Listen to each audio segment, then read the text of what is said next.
السلام علیکم جی آڈینس، گلگت بلتستان کی سیاسی درجہ حرارت میں اچانک تبدیلی نظر آ رہی ہے۔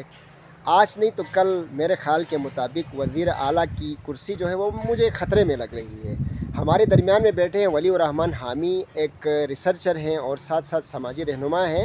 کافی تبصرے کرتے ہیں، اچھی خاصی پریڈکشن ہے اور جو بھی پریڈکشن ان کی ہوتی ہے وہ تقریباً 99% ایکوریٹ ہوتی ہے۔ تو آج ان سے ہم بات کرتے ہیں۔ ولی الرحمان، اگر اللہ نہ کرے یہ جو چیف منسٹر ہے اس کی ڈگری کے حوالے سے بڑی لوگ آوازیں اٹھا رہے، جعلی ہے، آرٹیفیشل ہے، اگر وزارت عظمیٰ کی عہدے سے ہٹ جاتا ہے تو نیکسٹ ایسا کوئی کمپیٹنٹ پرسنالٹی جو آپ کی نظر میں ہے کہ اس کو اپارچونیٹی ملے؟ بہت شکریہ۔ میں اس حوالے سے تو میں بڑا احتیاط کرتا ہوں اس طرح کے جو پریڈکشنز ہیں ان کے حوالے سے، لیکن یہ جو جتنے بھی لیڈرز ہیں گلگت کے اندر، تو میرا اپنا ایک پارٹ آف ویو ہے ان کے حوالے سے۔ لیکن جو ہے وہ موجودہ جو سنیریو ہے جو اس وقت وفاق کے اندر اور گلگت بلتستان کے اندر،